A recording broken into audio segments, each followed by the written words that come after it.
Narito na ang programang Chinese Feng Shui at Ako by Master Jenny Jenny. Dito lamang sa himpilan ng CCN News Filipino Views. Mapapanood at mapapakinggan tuwing Miyerkules alas 2 hanggang alas 3 ng hapon. Ang Chinese Feng Shui nila Master Jenny Jenny ay malalaman ninyo ang malas at puwerte. At dito isasaayos ang inyong kabuhayang pag-ibig, negosyo, pag-abroad at iba pa. Kaya dito sa Chinese Feng Shui nila Master Jenny Jenny, good luck, good luck, good luck.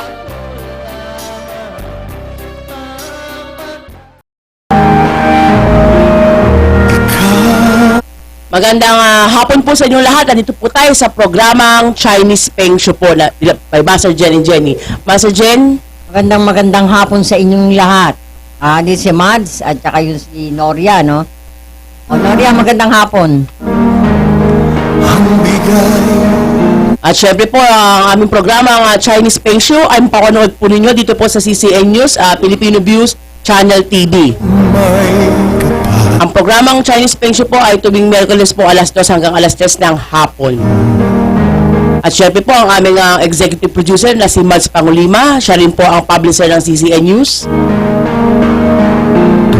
At matutukayan po sa aming programang Chinese Feng Shui ang mga liham kasaysayan po na dinulog po sa atin ng ating mga kababayan, lalo na po Master Jen.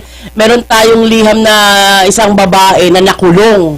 Dahil ito'y pinagtangkahan ng kanyang stepbrother na kung saan nakulong nga siya ng maraming taon.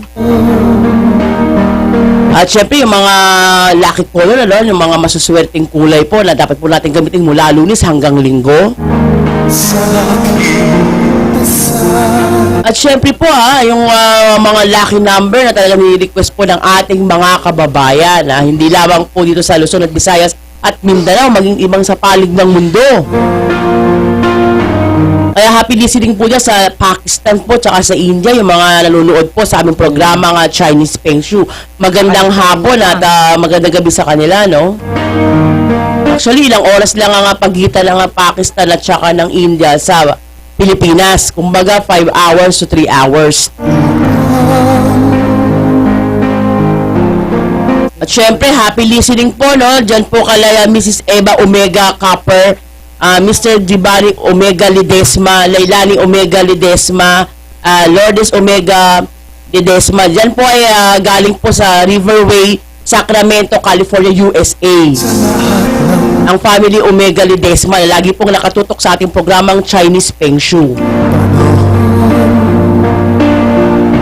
Siyempre, Master Jun, yung actually itong mga nagdaang araw na bago sumapit na kaming programang Chinese Feng Shui, ay dumaksa po ang liham sa aming pong tanggapan.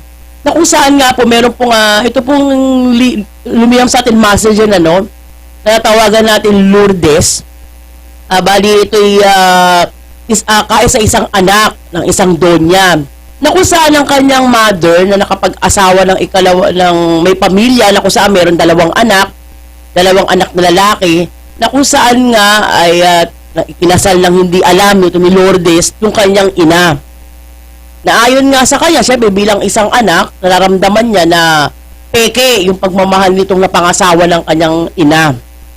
Hanggang tumira nga ito at naging masalimuot yung pagtira ng pamilya ng kanyang napangasawa ng kanyang ina.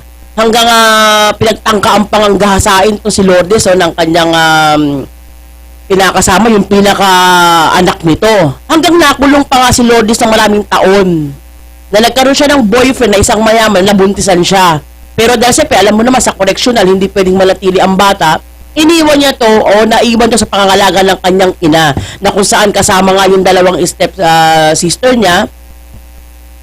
Nakulong tumasa dahil sa pagkatangkang panggagasa sa kanya, napatay niya yung kanyang step brother na addict din naman.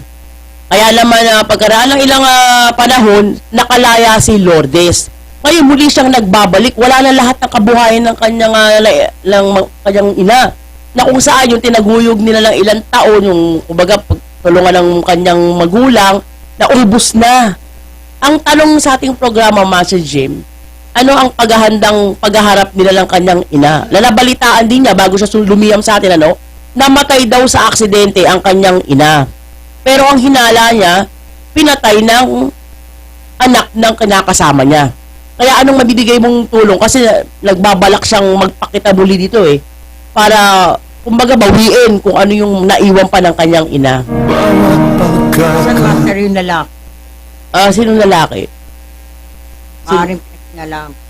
Wala na, napatay nga niya kaya siya nakulong sa sa kanyang oo. pagkatanggol sa kanyang pagkababae. So anong mabibigay mo katulad dito, Master Jen? Lourdes. Ay, Lord, ang masasabi ko lang sa'yo, napatay ka mo ng ina, Napatay niya. pinalaan, at binigyan ka pa ng problema nitong amain mo. Para sa akin kasi, no, asawa ka ba? Sa ngayon, hindi mo naman sinabi. May asawa ka o may anak ka. Ngayon, may asawa ka pa. Ang pinakamaganda kasi niyan, kamo nakulong, namatay din yung ina mo, pati yung stepfather mo. Huwag mo nang alalahanin nyo kasi patay na para sa parehas eh. Anong maitutulong ko sa'yo? Ang maitutulong ko lang sa'yo, kompletuhin mo lang. Ikaw ba may pamilya na ngayon? O nag-iisa ka? Kung nag-iisa ka, si Jenny ang nakausap mo, ako ang kausapin yun, ha? O kaya tumawag ka mamayang hapon na alas 5. Para maintindihan natin kasi ang intindi ko rito, wala ka naman binanggit kung meron kang pamilya ngayon o nag-iisa ka. Kasi andito yung litrato eh. Yung litrato mo lang pinadala mo, yung napakaganda mo pa naman. Posible na ikaw wala kang asawa o dalaga ka ba hanggang ngayon. O kung isipin yung problema mo. The message yun, kalalaya lang nito, galing koreksyonal. Kumbaga yung bago siya bakulong, buntis na siya sa kanyang nobyo na mayaman. Hindi rin alam ng nobyo niya kasi nag-abroad eh. So nabalitaan na lang ng nobyo niya, nakakulong na to. Hindi rin niya alam na nagkaroon siya ng anak dito kay Lourdes. Nalaman na lang niya dahil yung kanyang stepsister nagpanggap na nagkaroon daw sila ng anak nito kasi nagkaroon yata ng relasyon eh. Yung bang parang inakit ng stepsister niya itong boyfriend ni Lourdes. So parang pinalabas niya na nagkaanak sila nitong boyfriend niya. Ang hindi alam, ang ina si Lourdes. Nang mabalitaan niya nakakulong nga itong kanyang nobya, hindi naman nagtaka yung boyfriend niya dumalaw eh. Kaya ngayon nakalaya na siya, balak na niyang bawiin yung anak niya na nasa pangangalaga ngayon ng boyfriend niya. Ayun. So hinihingi niya nga opinion sa ating programa nga sa Chinese Peng Shu Master Ginanon ay paano siya magpapakita dito sa pamilya kasi may mga kabuhayan pang naiwan eh. At Ayun, naghihinala siya na namatay ang kanyang ina hindi sa aksidente, sadyang pinatay. Paano nga naman mahuhulog sa 3 baitang lamang ng hagdanan ang kanyang ina kung hindi ito tinulak? Kaya nga Lord, so sabi nga ni message yun kasi yung kasaysayan mo talagang kakaiba. Hindi ko na masyadong binuo sa ating programang Chinese Feng Shui. Kasi ang gusto mo lang naman ay kung anong klaseng paghahanda. Siguro isa na rin para mabawi mo yung anak mo dito sa boyfriend mo na nasa kanyang pangangalaga at dahil nag-iisa ka na o kung meron ka pang pwedeng bawiin sa naiwan ng mana ng iyong ina at malaman mo rin kung paano siya namatay. Kaya siguro mas maganda personal mo kaming puntahan para mag-guide ka namin kasi baka makagawa ka na naman ng isang bagay. Ang hirap pinadala lang niya yung litrato niya, yun ang problema niya. Oo. Ang hirap kasi ng gano'n, iba kasi yung personal. Maganda yung makipag-dialogue ka sa amin. Ay, nagpipilipulo kasi. Kaya syempre Lourdes, alam mo naman kung saan yung tanggapan namin, maaari kang magsadya para dito sa problema mo, no? Kasi, katulad nga na sinabi ko, message yan, hindi ko na binuo yung kwento, pero napakaganda lang kwento nito. Actually, pang maalaala nga yung kwento mo eh. I-repair natin kay Masyadong yung controversial yung kwento. Kumbaga, ginabilis ko na lang. Siyempre ngayon po ay araw ng Miyerkules, ang lucky color po natin ay berde para po sa mga nanonood po sa ating programa nga China. Kasi po sabi ko nga po sa inyo, pag Lunes pula, Martes dilaw, Miyerkules berde. Kumbaga ito po ay nag-aanyaya po lalo yung mga meron po kayong transaksyon, meron po kayong iniintay na pagkakaperahan. Mas makabubuting magberde po kayo para yung inaantay po rin yung pagkakaperahan ay dumating po. Siyempre nga po, yung nangihingi po ng lucky number po sa araw na ito. No? Ang lucky number po sa araw na ito ay number 8 po. So, maaari yung pong marami pong klase paggamit ng 8. Pwede po kayo gumamit ng 4 na 2. Basta wag lang po yung pagsasama yung 4 na 4, no? Dahil ayon nga po sa Chinese, ang 4 ay mabigat po sa larangan po ng pagninegosyo. Huwag kayong gagamit ng 7. Oo, palakul kasi yan eh. Oo, sa Six. Chinese, At 6. saka 1, Diretso yan. Kailangan kung gagamit kayo ng 1, gawin yung 10. May 0 kasi ang kapartner. Pagdating ng 5, swerte rin po yan. Dahil may bilog sa baba. Pagdating ng 3, lagyan mo lang yung pinakakama, parang 8 na rin tignan niya, swerte rin po yan.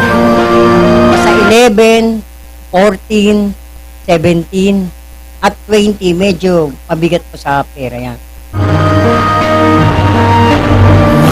Siyempre po, ang susunod po nating liham ay natanggap din po natin, itong kamakailan lang po, ay tungkol po kay Ruben, na kung saan nga po ay lumiyap po sa ating programang Chinese Feng Shui. Ang kanya pong problema, yung nabili po niyang bahay sa Paranaque, Master Jen.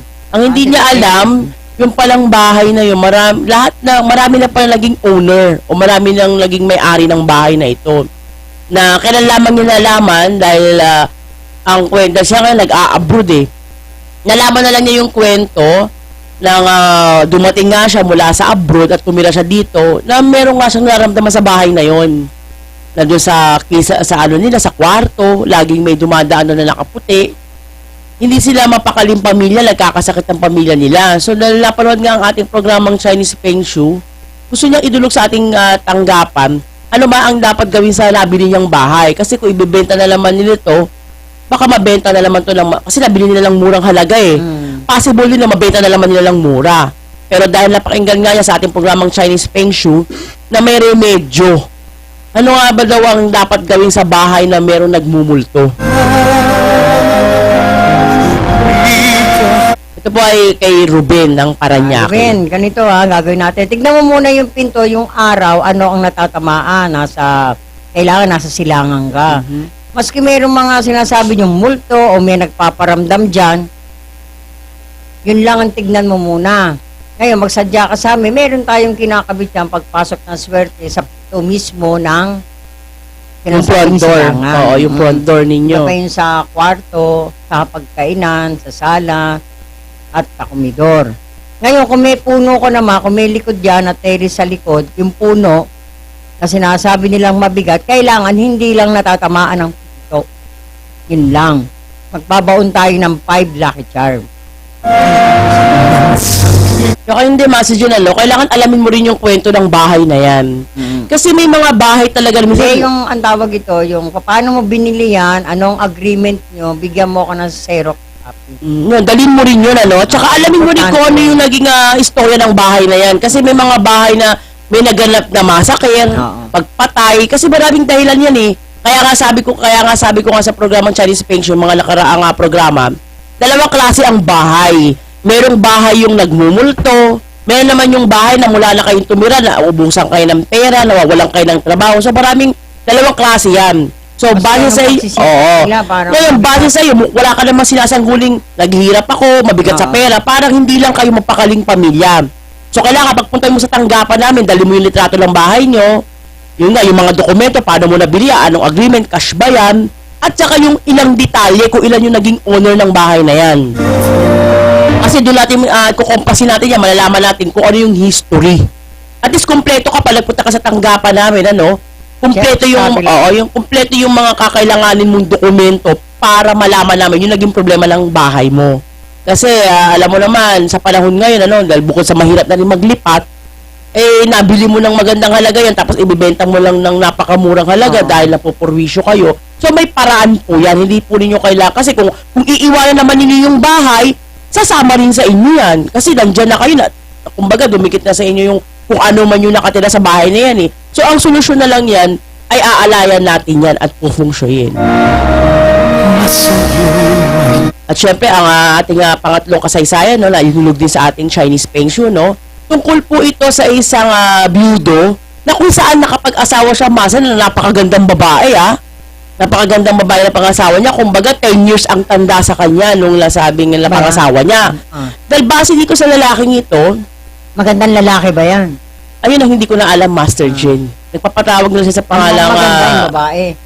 Oo. Kaya siguro, papakilala muna tayo ng ating programang pinanood ngayon sa CCCN News. Babalik po tayo.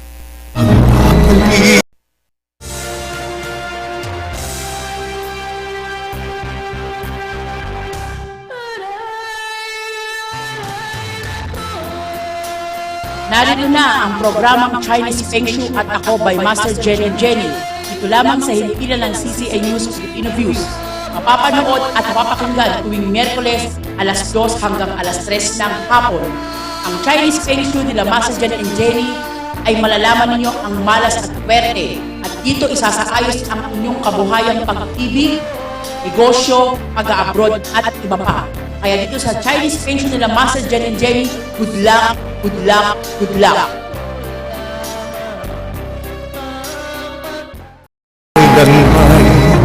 Ang oras po natin ay sa ganap na alas 2:15 ng hapon. Tuloy-tuloy po tayo sa ating programang Chinese Feng Shui Master Jen and Jenny, no? Itutuloy na natin yung ating ikatatlong kasaysayan, ano? Ito nga ay napatawag sa pangalang Romeo, na kung saan nga nakapag-asawa siya ng isang magandang babae na 10 years ang tanda sa kanya, no? Ayon kay Romeo, may pagsisinungaling Master Jen. Inamin naman niya sa kanyang liham na yung napangasawa niya, kaya niya napangasawa yun. Dahil alam mo kasi sa panahon ngayon, ano, aminin man natin o hindi, practical na kasi ngayon ang mga kababaihan. Hindi na nila tinitingnan kung anong itsura, kung ano yung, basta sa kanila, yung may bibigay na seguridad. So ayon na dito kay Romeo, no, sinabi niya na siya ay mayaman at may bibigay niya lahat yung gusto nitong babae. Ngayon, dumaos na ang kanilang kasal. Siyempre, maging ang kanyang... yung lalaki. basta ang sinabi niya sa liham, 10 years ang tanda niya sa nasabing babae. Okay. No? Na maganda yung babae. Ang pinadala lang niyang litrato, yung sa kanyang asawa. Wala naman yung kay Mister. Wala yung kay nagsumula sa ating si Romeo. So, ang dinudulog niya sa ating programa, dahil parang napapansin ng kanyang may bahay, na hindi naman niya natutupad yung mga kahilingan na ipinangako niya. So, ang pinangangamba ni Romeo, Master Jane, naiwalan siya nito. Kasi bago niya ito napangasawa, hindi lang naman siya yung naghahangad na manligaw eh. Marami din sa kaibigan niya na mga kasosyo niya sa, siguro hindi natin masabi kung negosyo ba o kung saan man yung transaksyon nila, nanliligaw dito sa naging asawa niya. Pero kailangan niyang magsinungaling o higitan yung mga kaibigan niya para makuha niya yung babae. Ngayon, ang ipinangangamba niya, kasi napanood niya at napanood niya sa ating programang Chinese Feng Shui dito sa CCN News, yung transfer soulmate. So ano daw yung mga proseso na dapat gawin para matransfer na siya dito sa asawa niya na 10 years ang tanda niya? Yun ang hinihingi niyang katwiran sa ating programang Chinese Feng Shui.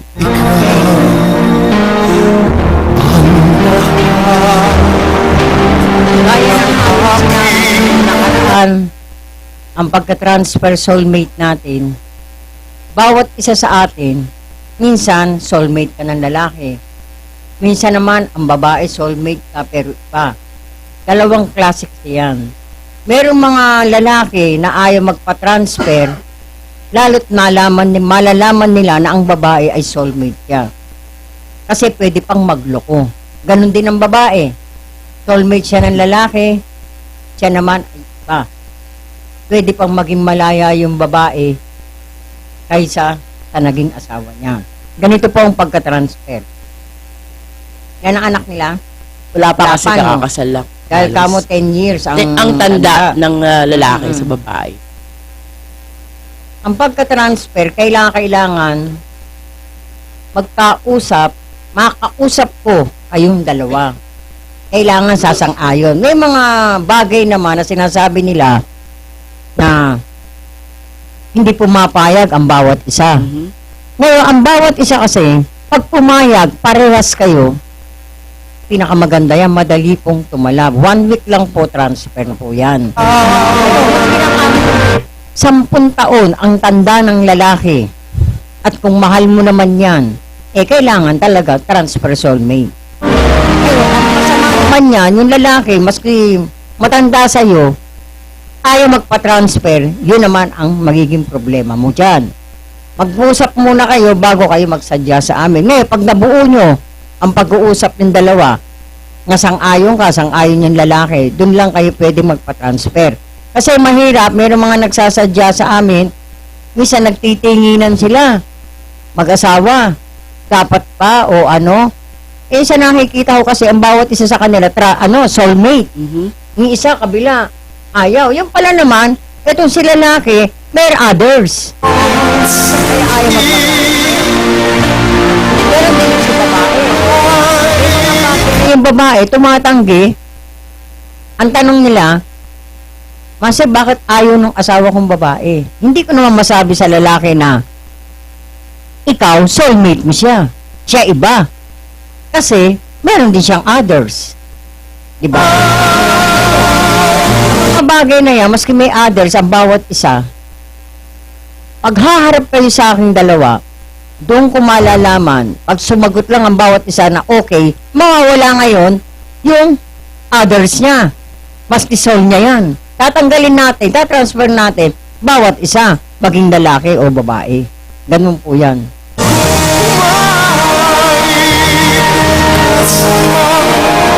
Yan nga, no, Mr. Romeo, no, katulad nga ng sinabi ni Master Jin, yung pagtatransfer soulmate, kailangan sang-ayon ng bawat isa sa inyo. Kasi hindi po pwedeng pipilitin natin. Kaya lang, ang problema dyan, Master Jin, katulad nga ni Romeo, no, kung ayaw magpa-transfer sa yung babae, Ayun na nga. wala po kaming magagawa. Kasi po, Hindi, ang kasi transfer hindi. soulmate po kasi ay kailangan between po ng dalawa. O para kasal po yan, hindi naman pwedeng magpakasal ang isang tao na siya lang ang may gusto eh. Ano to, tutok?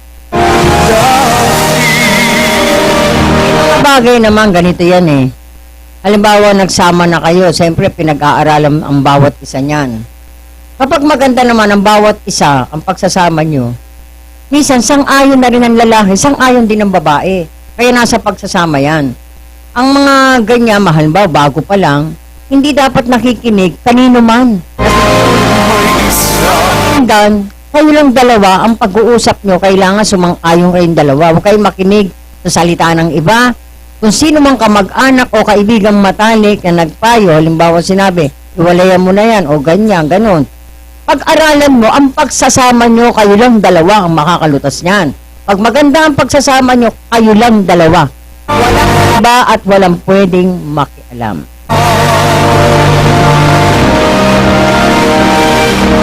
Ngayon nga, no, Ruben, ano, siguro sa mga darating na araw, ano, hintayin ka na namin sa aming tanggapan upang kung nakausap ko na yung misis mo ngayon, ano. Pero sa akin, na as sa Feng Shui Master, ano, minsan kasi yung nagiging ugat ng relasyon ng paghihiwala, yung pagsisinungaling. Kasi sabi nga nila, pagsasabi ng tapat, ay ang pagsasama ng maluwag. Kasi ang isang pag-ibig, hindi naman natin yan po pwedeng ipilit eh. Sabi ko nga sa'yo, at sa ating programa, no, lahat ng bagay may kalayaan. Pero minsan, nagagawa natin yan sa kapusukan o sa sobrang pagmamahal natin. Pero, tandaan mo lahat ng desisyon natin may consequence yan. Meron niyang kaakibat at kapalit na sakit. Hindi pwedeng sumang-ayon sa iyo na pangasawa mo, no? Sa ngayon, hindi makikita ko hindi ko pa masasabing mahal ka lang na pangasawa mo. Minahal ka niya dahil sa ipinangako mo. Katulad nga lang pinayo ng aking partner na si Master Jen, magsadya ka sa tanggapan, mag-usap kayo mag-asawa, or kaya dalhin mo yung misis mo, magdala kayo ng litrato, doon natin pag-usapan yung mga iilang bagay na detalye para sa pagsasama nyo lang maluwalhati. Kaya best wishes sa inyo, no, Romeo, no? At ng iyong bagong asawa. Siyempre po, ang Chinese Feng Shui po ay maaari po kayong sumubaybay dito po sa CCA News, Filipino News Channel TV mula Miyerkules po, alas 2 hanggang alas 6 ng hapon, na kung saan nga mapapanood po ninyo dito sa sabi po nga CCA News, na kung saan ang aming executive producer na si Mads Pangulima. At syempre, lagi po nakamonitor sa aming programa. Mga wala pong sawang tumatangkilik po dyan sa KFC San Mateo branch. At po si Sir Ray at saka si Sir Robbie. At syempre dyan sa Global, no, na kung saan nga yung si Alan at yung mga iba sila Maribel, no, magandang hapon po sa inyo. At syempre ang Goldilocks San Mateo branch, na kung saan sumusuporta po sa ating programang Chinese Feng Shui. Syempre, happy listening po sa Family Omega dyan po sa Durabel. At syempre po sa ating akumpiyado real estate na lagi rin pong nakamonitor sa ating programang Chinese Pension, si Mr. Daniel Pranyesa. At saka masasun, dumating na pala si Brother Arnel, ano? Oo, Nakapanayam nga natin siya Oo, kagabi. nga po, yung meeting. Na kung saan natalakayin po natin yan sa programang Castigadora. Kaya patuloy nga po kayong tumutok sa aming programa, no? Ngayon may nagtatanong nga sa atin, Master Jen, ano? Kung ano nga daw yung masuswerteng lote. Kasi parang merong tumawag sa atin isang araw, nabanggit ko sa'yo, na bibili sila ng lote.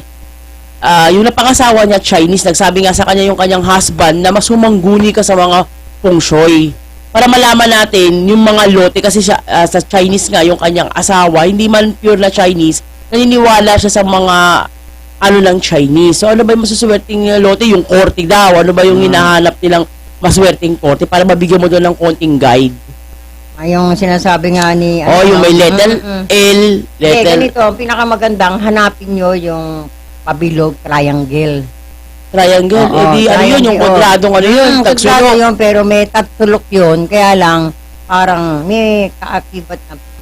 Okay, Triangle, parang ano, parang oblong. Oo, yun, Mabilog na yan. pahaba, Mm. bukod sa circle.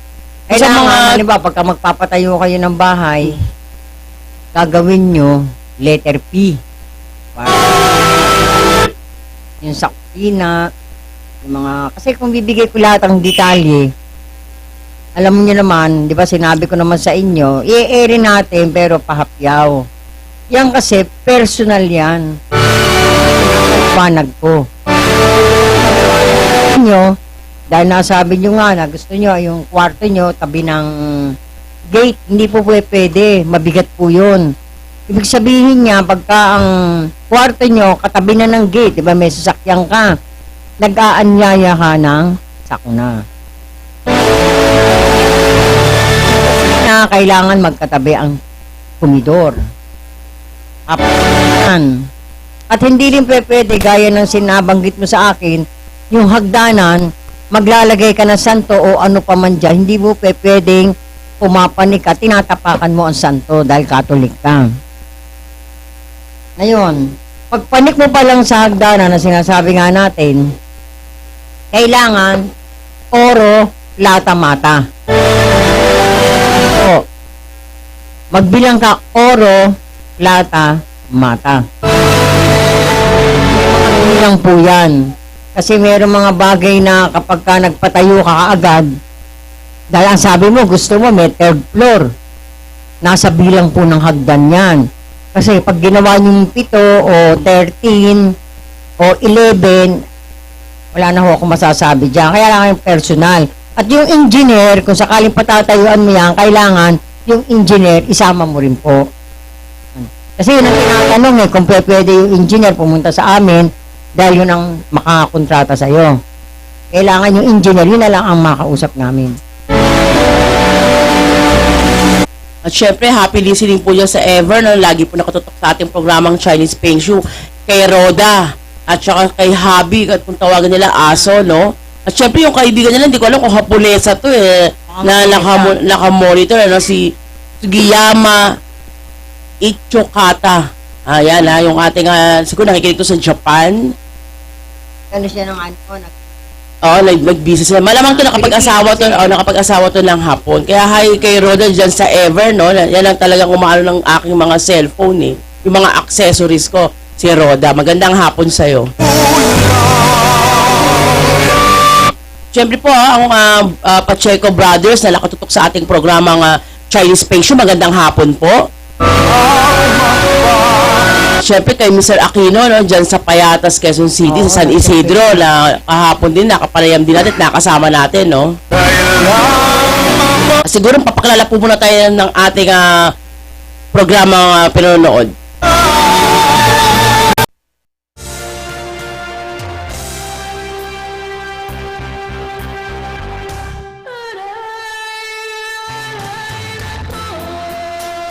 Narito na ang programang Chinese Feng Shui at ako by Master Jenny Jenny. Dito lamang sa himpilan ng CCA News Filipino Views. mapapanood at mapapakinggan tuwing Miyerkules alas 2 hanggang alas 3 ng hapon. Ang Chinese Feng Shui nila Master Jen and Jenny ay malalaman ninyo ang malas at pwerte at dito isasaayos ang inyong kabuhayang pag-ibig, negosyo, pag-abroad at iba pa. Kaya dito sa Chinese Feng Shui nila Master Jen and Jenny, good luck, good luck, good luck.